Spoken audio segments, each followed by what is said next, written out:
Hi guys, and welcome back to Callie J's Kitchen. In today's video, I'll take you guys back in the kitchen with me and we are going to make this amazing custard apple punch. Go ahead and subscribe to my channel, turn on your post notification bell so you can always be notified whenever I upload a new video.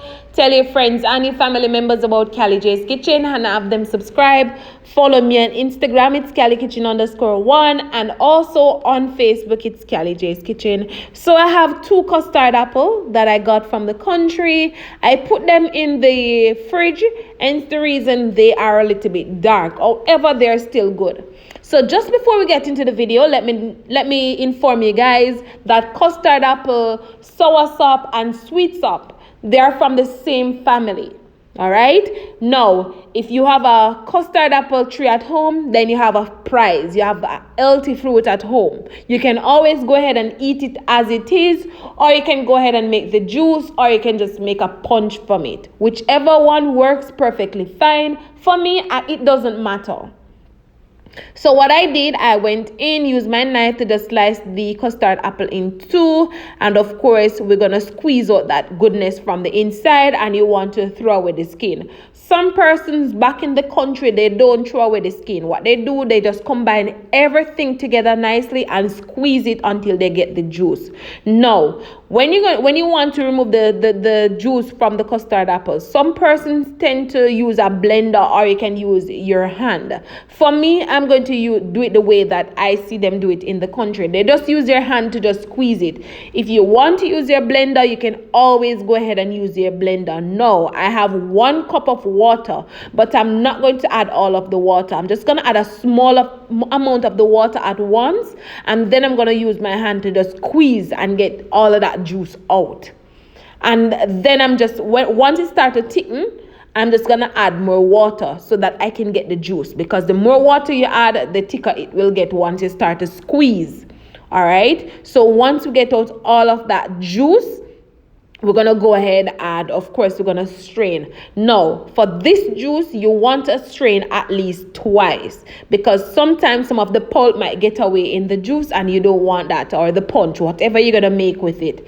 So you want to ensure that you go ahead and strain at least twice. Now, if you're going to blend, it's a possibility that you might need to add more water, because while blending, then it's going to thicken. So you might need to add more water in that case. All right, but you can always go ahead and leave a comment in the comment section and let me know if you have ever had this punch or juice before, and let me know if you have ever been to the country and your family member ever give you one of these amazing fruits, or if you go to the market and you see this fruit before. Now, this fruit might not be available in the supermarket. However, at your local market, you might get this fruit. Like I said, if you've ever been to the country, then it's a possibility that they do have this tree in the country. However, over time, the trees start to die out. 1 or 2 persons might still have the tree, but I don't know what's happening. But like I said, they're from the same family of soursop and sweetsop. So once we get all of that juice out and we strain it nicely, we're going to add some supligen, and I'm adding the vanilla flavor of the supligen. So if you don't have the vanilla, but you do have the peanut, you can always go ahead and add it. Then I'm going to go in and add a Guinness. Now, if you don't want to add Guinness, you can always go ahead and add dragon, or you can just simply add a Malta, depending on your preference and what your family love. I will also go in and add some vanilla flavoring, and of course you might see the color of the custard apple start to change once I add the Guinness and the supligen, and that is okay. It was filled with flavor and it was just amazing. And of course we're going to add the nutmeg and the cinnamon powder to this.